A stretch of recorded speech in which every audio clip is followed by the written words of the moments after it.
Bonsoir, heureux de vous retrouver au compte de cette édition d'information dont voici le sommaire.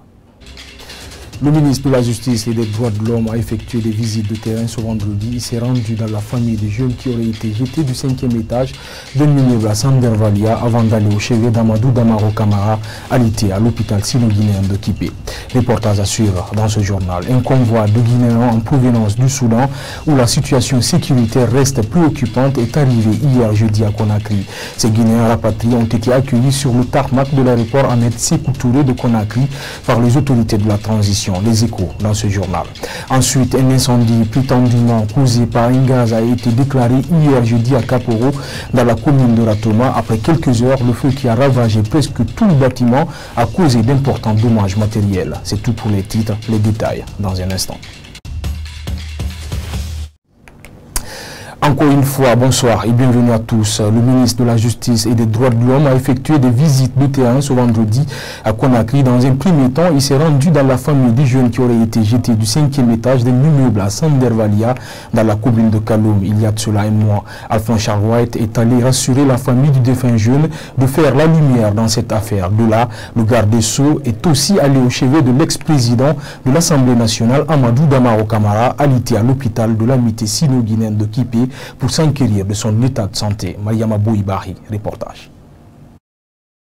Très tôt ce matin, le ministre de la Justice et des Droits de l'Homme a effectué une visite dans la famille de Soriba Souma, ce jeune qui avait été jeté du 5e étage d'un immeuble situé à Sandervalia selon les informations.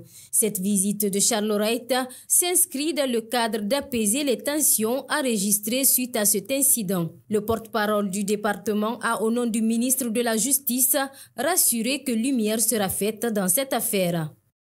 Devant cette famille, le garde des Sceaux a donné des assurances en ce que la justice suivra son cours normal. Aucune influence extérieure n'empêchera cette évolution. Après cette visite inattendue, le ministre de la Justice et des Droits de l'Homme s'est aussi rendu à l'hôpital sino-guinéen pour s'enquérir de l'état de santé de l'ex-président de l'Assemblée nationale. Au sorti de cette visite, le garde des Sceaux s'est montré rassurant quant à l'état de santé de Amadou Damaro Camara. On aime souvent dire parfois que la justice refuse à ce que M. Damaro et M. Kassori soient évacués à l'étranger. J'ai eu une discussion avec lui, il a dit un mot qui m'a beaucoup touché. Il dit, monsieur le ministre, quand vous êtes là, ça me donne l'espoir. Quand vous disparaissez, je perds l'espoir. Pour moi, ça veut dire tout. Vous avez vu Sekouya Yabari, il a été évacué, même si après, il a pris son manteau de politique pour se promener. Mais ce n'est pas une jurisprudence qui fera qu'on va empêcher des personnes dont l'État nécessite, sur la base des rapports fiables, dressés par des médecins, qu'ils ne puissent pas bénéficier d'un droit à un soin adéquat par rapport au mal qu'il a. Le garde des Sceaux a exhorté aux médecins de fournir des rapports médicaux fiables sur l'état de santé des détenus afin d'autoriser des évacuations. Deuxième journée de protestation des professionnels des médias publics ce vendredi au ministère de l'Information et de la Communication. Journalistes, techniciens et caméramans de la RTG Koloma et de Bolbiné demandent l'annulation de l'arrêté de suspension de Fanasouma à la tête de la RTG. Les responsables, les protestateurs demandent en même temps le limogeage de la ministre de Communication, Amara Bangoa, était sur leur pas. Le département de l'information et de la communication investi par les employés de la RTG Koloma et Bolbiné. C'est la deuxième journée de protestation des journalistes, techniciens et animateurs des médias publics contre la ministre de tutelle après la suspension du directeur général. Le premier point, il faut qu'on partage avec vous, c'est le retrait de la suspension. Deuxièmement, il y aura le dialogue, on verra qu'est-ce qu'il faut et n'allons pas trop vite en besoin.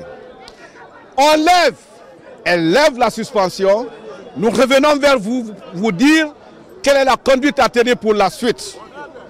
Un peu plus tôt, les ministres de l'administration du territoire et du budget débattent pour rencontrer leurs homologues dans le viseur du personnel. Après leur départ et devant cette grogne, c'est le secrétaire général du ministère qui tente de refroidir les nerfs. Est prête à rencontrer les syndicalistes pour échanger avec eux sur la question, les questions qui sont posées. Okay? Ce sitting traduit une journée exceptionnelle dans l'enceinte du dit ministère où la prière collective a été initiée par les frondeurs pour la circonstance devant le bâtiment abritant le bureau de la ministre alors que le syndicat est en pourparlers avec les cadres du département. Si vous prenez le service des sports, dont moi je relève par exemple, elle nous a complètement boudé. Elle dit qu'on ne relève plus du ministère en termes de voyage, du ministère de l'information et de la communication. Depuis la nuit des temps en République Guinée, le service des sports accompagne les équipes nationales. Elle dit qu'elle ne prend pas en charge le voyage du service des sports. Et le service des sports est là pour informer la population guinéenne, pour accompagner les équipes nationales. Tout a commencé d'abord là. Et vous savez, le problème dans ce pays, puisque normalement, quand je prends la direction des ressources humaines, ce sont eux qui sont censés défendre la cause noble des travailleurs. Quand je prends le cas des stagiaires, par exemple, il y a des stagiaires qui ont fait à la RTG ici plus de 10 ans, mais qui continuent toujours à se battre, sans se décourager. Les pourparlers de longues heures continuent, mais font perdre la patience chez les syndiqués qui demandent le retrait des syndicalistes.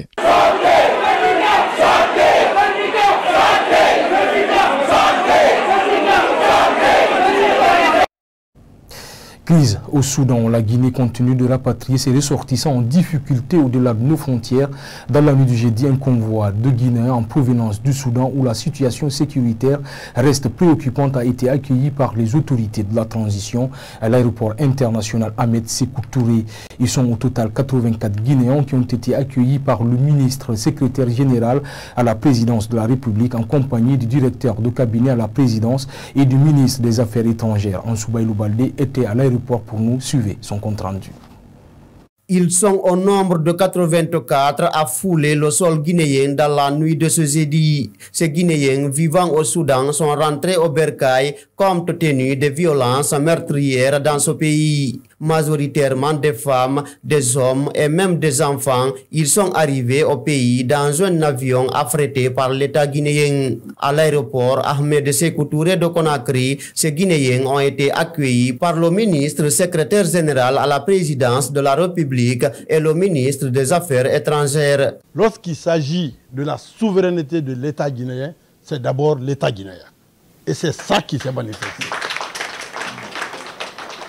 Vous êtes 84 Guinéens qui sont rentrés. Monsieur le ministre, le travail que vous avez fait en dessous, voilà le fruit. Il nous charge de rassurer les frères et sœurs que toutes les dispositions sont prises en interne ici pour faciliter leur intégration et que l'État sera présent non seulement pour eux, mais pour d'autres Guinéens partout dans le monde. C'est le sens de la refondation qu'il a prôné depuis le 5 septembre. On ne veut pas abuser de votre temps. Le temps de voyage a été très long. On vous souhaite encore une fois bon retour chez vous. Que Dieu bénisse la Guinée et les Guinéens. Depuis quelques jours, ces Guinéens avaient déjà quitté le Soudan pour trouver refuge en Égypte. Ils se disent heureux de regagner le bercail. On est vraiment content pour l'État guinéen, particulièrement le chef de l'État, le chef de la transition, président de la transition, Cheikh Mohamed Doumbia. Vraiment là-bas c'est chaud. On a sorti sur une catastrophe. Il faut noter que c'est le tout premier convoi de rapatriement des Guinéens vivant au Soudan. Je le disais dans les titres, un incendie s'est déclaré hier jeudi à Kaporo dans la commune de Ratoma. Tout un bâtiment et son contenu sont partis en fumée, pas de perte en vies humaines, mais les dégâts matériels sont inestimables. Selon les informations recueillies sur place, c'est un gaz qui serait à l'origine de l'incendie. Maman Aïssata Tawel Kamara et Malik Yakité étaient sur les lieux. Suivez les reportages. Il était 22 h quand le feu a jailli sur ce bâtiment, si à Kaporo Rai.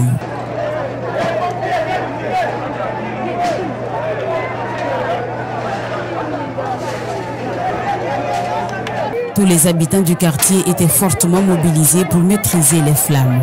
Durant des heures, Seuls les jeunes du secteur étaient sur pied, certains avec du sable et d'autres avec de l'eau pour faire face aux flammes qui prenaient de l'ampleur. C'est après quelques heures que des sapeurs-pompiers volontaires d'une société privée sont arrivés pour apporter main forte à la jeunesse. Bon, on a été appelé par les services clientèle parce que nous sommes du secteur privé, les sapeurs-pompiers privés. À la base, là, la maçonnerie, on nous a dit de se diriger ici, il y a l'incendie depuis les environs de 19h. Donc on est venu avec nos deux engins frigo, un qui est installé avec 9000 litres dedans. Et de l'autre côté, il y a un camion qu'on a installé là-bas de 3000 lots afin qu'on fasse la connexion pour combattre la situation dans laquelle nous sommes comme ça. Et en plus de cela, la nationale aussi est venue pour nous apporter leur soutien parce que la situation est très grave. Tous les bâtiments sont déjà empumés et on a demandé, on a pris les renseignements. Si c'est le courant, ils ont dit non, que depuis 18 heures, il n'y a pas de courant, que c'est comme ça. Ils ont vu le fait et ils ont cherché à maîtriser, ça n'a pas abouti. Donc c'est ce qui a fait qu'ils ont lancé l'appel afin que les sapeurs-pompiers, qu'ils soient privés ou publics, viennent apporter le secours. Depuis 3 jours, les habitants de ce quartier sont confrontés à un manque de courant électrique et d'eau potable. Selon des témoins, c'est le gaz se trouvant dans l'un des bâtiments qui est à l'origine de ce sinistre. On a mis le courant, ni de l'eau. Ça fait plusieurs jours, le courant ne vient pas. Et aujourd'hui, le feu s'est déclaré ici. La population souffre. Les jeunes allaient éteindre le feu, mais le fait qu'on a attendu les pompiers durant 3 heures, c'est qui a fait que l'incendie a pris cette ampleur. Qu'ils nous aident, qu'ils viennent au secours de cette population. Pas de perte en vie humaine, mais les dégâts matériels sont énormes. C'est aux environs de 0 heure que les sapeurs-pompiers et les jeunes ont pu maîtriser les flammes. Ce 5 mai 2023, l'humanité a célébré la journée mondiale du patrimoine africain. En Guinée, l'UNESCO a profité de l'occasion pour animer une conférence de presse sur l'esplanade du Palais du Peuple. Un vibrant hommage a été rendu à Stokely Karbikael, connu sous le nom de Kwame Touré, un militant afro-américain originaire de Trinidad et Tobago. Cette date est un rappel annuel de l'importance des valeurs et de l'immense richesse du patrimoine culturel de l'Afrique. Suivez les détails avec Aïssata Kourouma. Cette journée mondiale du patrimoine africain est à sa 36e édition. Elle est célébrée à Conakry en guise de reconnaissance à Stokely Karbikael, appelé Kwame Touré. Ce dernier est reconnu pour son panafricanisme. Selon Ngele Karifa Samoura, l'objectif de cette année vise à accroître la sensibilisation mondiale au patrimoine africain, mais aussi mettre un accent sur l'historique des hommes forts du pays. Une façon d'enseigner la nouvelle génération. La défense du patrimoine culturel, artistique, spirituel, économique, environnemental, n'est-ce pas, de l'Afrique, on dit au travers d'un homme. Et c'est ce fils-là qui a fait le retour après avoir livré les combats les plus difficiles. Et ce fils, c'est qui? C'est Kwame Touré. Selon Ahmed Keita, le 5 mai est l'occasion pour les peuples du monde de célébrer le patrimoine culturel et naturel unique du continent africain. Il s'engage à fournir des efforts sur le plan international dans le cadre de la promotion du patrimoine africain. Nous voulons raconter l'histoire de notre peuple. Depuis la source, pour ceux qui sont partis et ceux qui ont vu et qui sont encore revenus, s'inspirer de ces gens-là, pour nous fonder maintenant une idéologie politique en s'inspirant de notre passé. C'est-à-dire qu'il faut d'abord faire connaître l'homme, qui il est, et que la nouvelle génération s'imprègne de notre histoire qui est méconnue. Le fils du feu Kwame Touré a exprimé sa satisfaction et a remercié l'UNESCO pour sa contribution à la préservation du patrimoine africain. Comme il vient de le dire, Kwame Touré est une personnalité panafricaniste. Et malheureusement, il n'est pas assez connu de la jeunesse guinéenne. Il fait partie du patrimoine guinéen. Je félicite le ITIDED pour cette initiative. Il faut signaler que cette année est particulière. Des participants ont salué la reconnaissance dédiée à Kwame Touré. À la célébration de la Journée mondiale du patrimoine africain, l'ONG Initiative Tenkiso pour le développement durable s'est ensuite rendue sur la tombe de Kwame Touré. Sport, dans cette édition d'information, la pétanque est l'une des activités sportives les plus performantes en Guinée. En 1989, cette discipline a remporté la Coupe des Nations au championnat du monde et une Coupe d'Afrique en 2012. De nos jours, la pétanque est en phase de disparition en Guinée, faute de soutien de la part des autorités. Pourtant, si elle avait la moindre attention, elle est simple à exercer et pourrait dignement représenter le tricolore guinéen dans les compétitions internationales. La découverte de ce sport spécial, c'est dans ce grand reportage signé Lansana Fofana.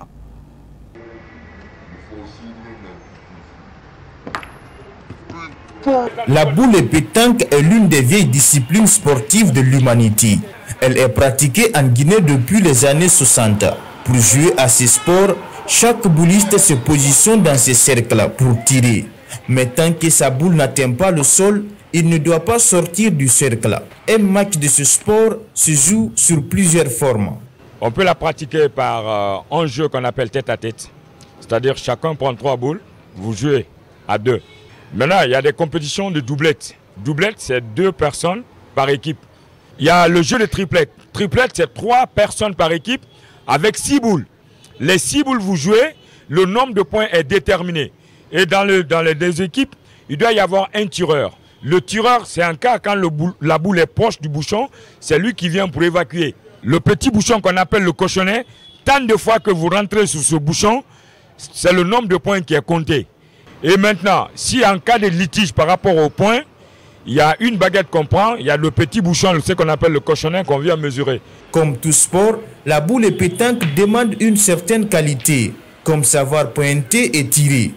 Mais pour le faire, il faut de la concentration, la précision et la puissance pour atteindre sa cible. Sur ce terrain, nous rencontrons les boulistes de l'équipe nationale de Guinée. Ils ont été médaillés dans plusieurs compétitions à l'international. Aujourd'hui, ces boulistes se sentent abandonnés et s'inquiètent de la survie de leur sport en Guinée. En 2012, on a été champion d'Afrique au Casablanca. 2011, à Yaoundé, on a été vice-champion. Après 2015, les Jeux africains au Congo, j'ai été 3e maître en Afrique. Je n'ai même pas de vélo, le pays là. Moi, j'ai commencé la boule en 1978. J'ai pointé pour De Gaulle. Donc jusqu'à présent, je tiens. J'ai mes 59 ans maintenant. On souffre énormément dans la pétanque guinéenne. La boule pétanque est pratiquée dans plusieurs quartiers de Conakry, à l'image de ce terrain situé à Taouia. Mais son existence passe inaperçue. Pourtant, elle a un palmarès historique. La Guinée a pris une coupe des nations. Parce que dans cette compétition, dans cette discipline, ces compétitions, ces trophées ne sont pas comme le football.